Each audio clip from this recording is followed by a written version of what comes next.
Stop the FOMO and welcome to the Fomoshow, where we talk about TV technology and home theater news. This week, we start with Hisense and two bits of good news. First, the 100-inch UAK is back in stock at Best Buy. However, if you buy it, keep in mind you can get a price adjustment when the prices drop again. Oh wait, the price dropped to $29.99 and it's out of stock again 6 hours later. The second bit of good news, and this is what gets me really excited. For those of you willing to wait until 2024, they've announced that the 110-inch UX is coming. But with this good news comes a bit of bad news for Samsung Neo QLED fans. Next year, Samsung is making a huge change to its Neo QLED stack, and I don't think it's good. Speaking of Samsung, we now have an update about the first application of blue phosphorescent OLED. Yes, this is the unicorn chemical that will make OLED TVs brighter and better than ever before. All this and more on today's FOMO show. And today's video is brought to you by Whokeys. Trying to build a PC on a budget but don't know where to buy your Windows 10 software on the cheap? Whokeys to the rescue. Use my code SF20 and immediate discount. At the bottom of this order where it says code CARD, to the right is the product key you need to activate Windows. So copy this long number, then go to the Windows menu and click on Settings. In the Settings menu at the bottom, select Update and Security. Select Activation, then select Change Product Key, paste what you copied from Whokeys, click Next, click Activate, and you're done. You can download a copy of Windows 11 Pro with my discount code SF20 and bam. Let's start with the last laugh. That is, Vizio has the last laugh. So you guys know how I've been making fun of Vizio for the last 2 years because they've stopped pushing the boundaries of performance, this whole 3000 nits and 3000 dimming zones, all the things that get us excited. Vizio was at the forefront. Well, since maybe the year before last, Vizio has pretty much dropped the ball on high performance TVs and embraced ads. Vizio wants to work with other TV OEMs. In other words, it wants to license and sell access to its smartcast because it's making more money on that platform, the smartcast platform, than it is actually selling TVs, right? Because you have two types of TVs. You have the high end. We're talking Hisense. We're talking, okay, Hisense will get there. But right now, when I say high end, we're talking Sony, Samsung, LG. The LG G3 with MLA, Samsung S95C, and the Sony A95L. The top of the top, the best of the best, right? And then at the bottom, Vizio's decided, hey, let us carry the budget TV, but it appears that Hisense and TCL is covering the budget tier, the mid-tier, and the near flagship tier. Where does that leave Vizio? Well, the Vizios of the world, they're going to be struggling. There's no place for a Vizio TV, but there is a place for a Vizio SmartCast. So let's get some context real quick here. Beginning with Amazon Fire TV. So you guys buy the Fire Stick, you're buying all these different Fire products from Amazon to plug into your TV, right? The Cube and the like. And as a result, Amazon Fire OS is everywhere. What are they doing? They are forcing Fire TV owners to watch ads. They're making a lot of money on these ads. Now, before, the ads were mostly content related. Oh, HBO Max is having this new show, or Netflix is going to show this. Now it's diapers, socks, and hats, right? We're talking all types of product placement ads unrelated to content watching because that's where the money is. Vizio saw that with SmartCast, and so Fire TV, this has been Amazon's plan all along, right? Sold dirt cheap Fire Sticks, $19.99, $16.99, $29.99, whatever they can get away with. Once there's enough millions of users, start sending the ads out, and they're not the only ones. Roku's recent earnings reflect the same thing. Great money on ads, selling ads, right? Roku as a service, but Roku as an ad platform, more money for Roku, but they too are competing with Amazon, and not just Amazon, but Google TV as well. Now, where does that leave consumers? So if consumers don't want to deal with the ads. Let's say you don't want to deal with even Google TV's ads, which right now aren't too intrusive, but it will be, right? They're going to follow Amazon's lead. So you got Fire TV, you got Google TV, you got SmartCast, you have Roku. they all see where the money is. Delivering ads, forcing it upon you. You're not going to be able to opt out of that eventually. So, more free TV, more ads, less audience. It's implying that maybe the audience won't be buying TVs if there's too many ads, or will they? Here's the problem. If you're a TV maker and you decide to make a TV without using ad-driven OSs, right? Operating systems like the Fire TV, the SmartCast, Roku TV, or Google TV, you end up with this nightmare that Panasonic is dealing with. The MZ2000, amazing TV, image quality wise, right? It's got everything. It beat out all the other flagships in most categories at the European comparison shootout. And yet, what's the biggest complaint? This OLED TV could have been perfect if its smart TV platform wasn't so appalling. They're referring to Panasonic's platform. So Panasonic, it's avoiding using these third-party platforms, Google Fire, SmartCast, Roku, whatever, doing its own thing, but it's struggling. I mean, they're describing its platform as an old Windows 89 platform. That's what it looks like. It looks ancient, it's slow, it's not intuitive because making software is hard. You have security features, you have UI, you have navigation, you need to connect all of that quickly, right? Not a good experience, and so this is a question for you as consumers. If Fire TV, Google TV, Roku TV, SmartCast, if that third-party ad-driven software is snappy, is fast, but you have to deal with the ads, would you tolerate the ads in return for snappier software? Or would you go Panasonic's route and buy a Panasonic TV, putting up with a bad UI so that you don't have to deal with ads? And for many of you saying, well, that's okay, I'll just get a Google Chromecast or an Apple TV or a Roku TV. You don't think Apple TV is going to start delivering ads?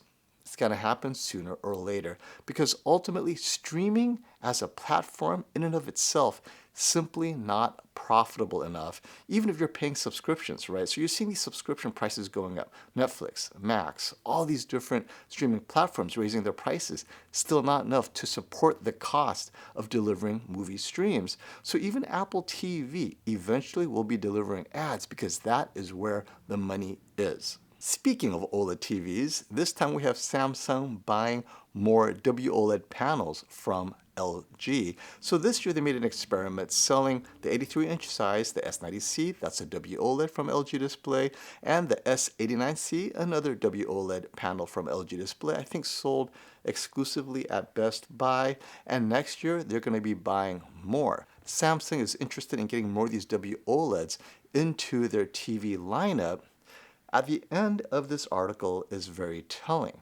Regarding this year's OLED TV market, OLED TVs are not selling well, not only in Europe, but also in the US. And the Chinese liquid crystal display LCD TVs are sold so cheaply in the US TV market that Samsung Electronics and LG Electronics cannot compete. But he added, Chinese TV companies will not do OLED TV, and LCD TVs have become so good. So let's think about that, right? Both of these companies, Samsung and LG, recognize that OLED is the best. Samsung's QD-OLED and LG's OLED with MLA, both of them top-notch, whether it's Panasonic using the MLA-driven OLED or Sony using Samsung's QD-OLED. The best of the best are using OLED. However, the Chinese have caught up with LCD TVs. Not caught up to the extent that they will win a shootout. No, not happening. But it's so close and so good, we get to what consumers look at, which is it good enough? Is it a minimum viable product for my budget? If my budget is $800, does the LCD TV look good enough? Or do I have to go to $1,500? To get an OLED, to get that extra punch? And this takes us to why the Chinese company have pivoted to a genius move in their lineup. Bigger and bigger. Well, that says it all, right? Immersion. You're seeing it. The 98-inch, the 100-inch that cannot ever stay in stock at Best Buy. You get bigger and better, meaning good enough. Not better meaning shootout better, but better meaning, wow, this is an amazing TV. My 10-year-old TV looks nothing like this. And that's the point. If you're coming from a 5-year-old or 10-year-old TV, today's LCD TV looks way better than 6-year-old LCD TV. That is what I'm talking about when I say good enough. So if you came to me and say, hey, FOMO, I want to upgrade my old LCD TV. It's 6 years old. What should I get? I would say, well, how far away are you sitting? And you'll say, about 10, 12 feet away. And I would say definitely get a 98-inch or 100-inch TV because I know that this TV, whether it's the TCL S5 98-inch for $2,500 or the Hisense U8K 100-inch at around $3,000, both of those TVs, just image quality per square inch, is going to look way better than whatever TV you have that's 6 years old. I know plasma adherence, you're going to say, my plasma is the best. How about the LCD owners, right? So if you're upgrading from plasma, you're going to go to OLED. Yes, I got it. But if you're upgrading from LCD, you're going to go with a 98-inch. And so you're skipping OLED altogether. You're upgrading. You're spending $2,000. You're spending $2,500. You're spending $3,000. This is exactly what an OLED TV costs, but they're only 77 inches, right? Or maybe 83 inches. Well, imagine 100 inches. You are getting both more immersion and better image quality than your old TV. The image quality doesn't come close to an OLED, but you don't need OLED quality. You just need better than what you had before. And this is a problem for LG and Samsung, and to a certain degree Sony. But when we say bigger, how big? How about 110 inches for the Hisense UX coming in 2024? Yes, and not only is it coming, this TV is better than the one I saw last year at CES 2023. So at CES 2023, I saw the 110-inch UX, but I had a problem with it. Yes, the image quality looked great, but I said to the Hisense guys, it's 8K. And they're like, isn't that amazing? And I said, no. Can't you make a 110-inch that's 4K? And I'll tell you why. It will be brighter, using less energy, costs less, and that means it's more accessible. If you make it 8K, I understand 8K pixels sounds great, but ultimately, I'm all about image quality. You know, without a compelling reason to watch 8K, in other words, no 8K content, why are you beating yourself up with software that's upscaling 4K to 8K? You may not even get it right. You're going to have artifacts. You need a powerful or more powerful processor. 110-inch, perfect size. But how about 4K? Well, it looks like it's happening. This 110-inch UX coming in 2024 appears to be 4K. Now, in the announcement, there's no mention whether it's 8K or 4K in the official announcement. And in this article, it does mention 4K. So I'm very excited. Hopefully, they're listening. Hisense, if it's not too late, please ensure that it is a 4K 110-inch Hisense UX that is coming to the US in 2024. Leave the 8K for China. Give us the 4K. Speaking of the Hisense 110-inch UX, it is using the ADS Pro by BOE. Well, guess what? Guess who is no longer using the ADS Pro by BOE? Yes, that's Samsung. So this year and the year before, let's say in 2022 and 2023, Samsung decided to utilize BOE's latest technology, ADS Pro this year, and Hisense will be continuing to use ADS Pro into next year. Well, Samsung no longer. Due to disputes with BOE, patent disputes, who knows, right? Samsung Electronics has cut BOE out of its supply chain. So it's kind of interesting because it's also a little political. Samsung Display, the subdivision that is creating qd-oled, it makes all the panels for all the TV makers, right? It is the one that's in dispute with BOE. Samsung Display has some patents. I think they're OLED patents or something like that. BOE apparently is allegedly violating those OLED patents. Not a happy place. So they're suing each other and so forth. Well, Samsung Electronics, the mother company, they've been asked to step in and force the issue. So Samsung Display is telling Samsung Electronics, look, you got to make BOE pay here. Don't source that supply, the ADS Pro supply. Find something else. Samsung Electronics is like, wait, this ADS Pro is actually pretty good. And that's the problem.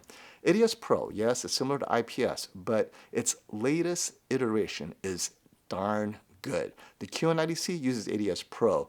We as reviewers have found it to be nearly indistinguishable from a VA panel in all the right ways, but better than a VA panel. Off angle, it preserves color saturation. I know some of you complain that, well, there's slight blooming. Well, in a full screen content, that blooming is not noticeable, but the colors are better preserved. The saturation is better. And on angle, I felt the contrast was actually slightly better than a VA panel. So for me, ADS Pro is no longer an issue in terms of, oh, should I get this TV or this TV? But this TV has ADS Pro and this TV has VA.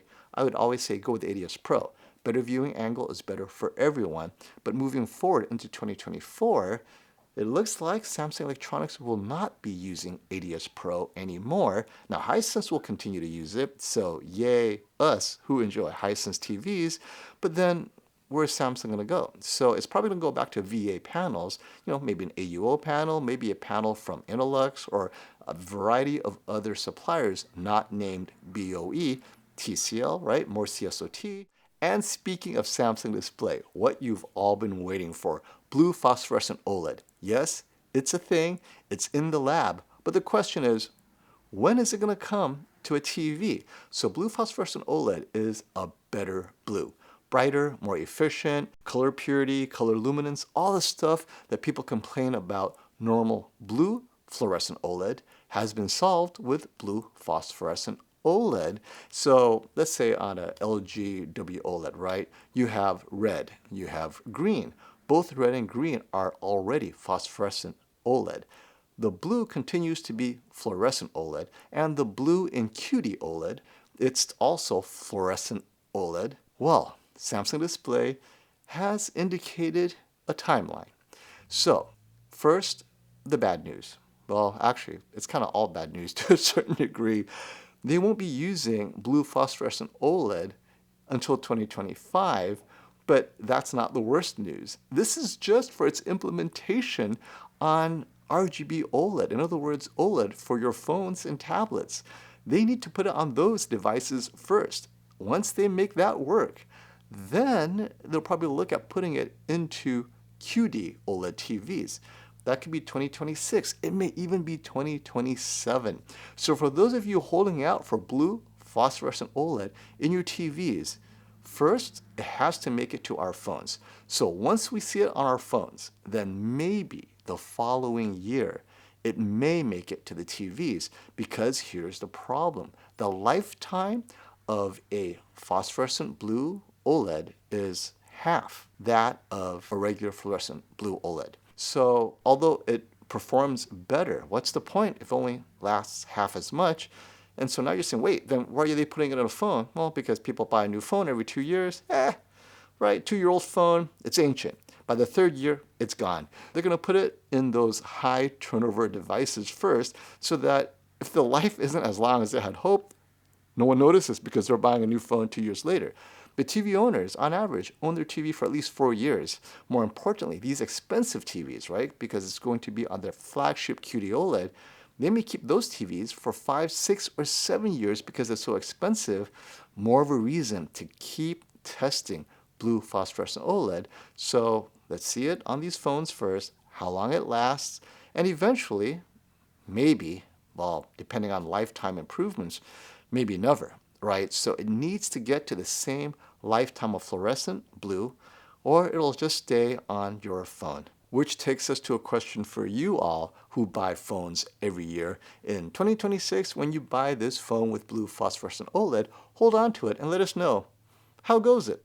And if those waiting for phosphorescent blue OLED TVs are disappointed, imagine how more disappointed those waiting for MicroLED TVs will be when I tell them we're still 10 years off from seeing it make it to your living rooms. And this is why. Quite simply, way too expensive to make a MicroLED TV, place all those tiny little MicroLED pixels into a TV without any error, with yields being above 98%, so that your TV can cost less than $25,000. And that's where we are. Yes, you can buy a MicroLED TV for $80,000 or more.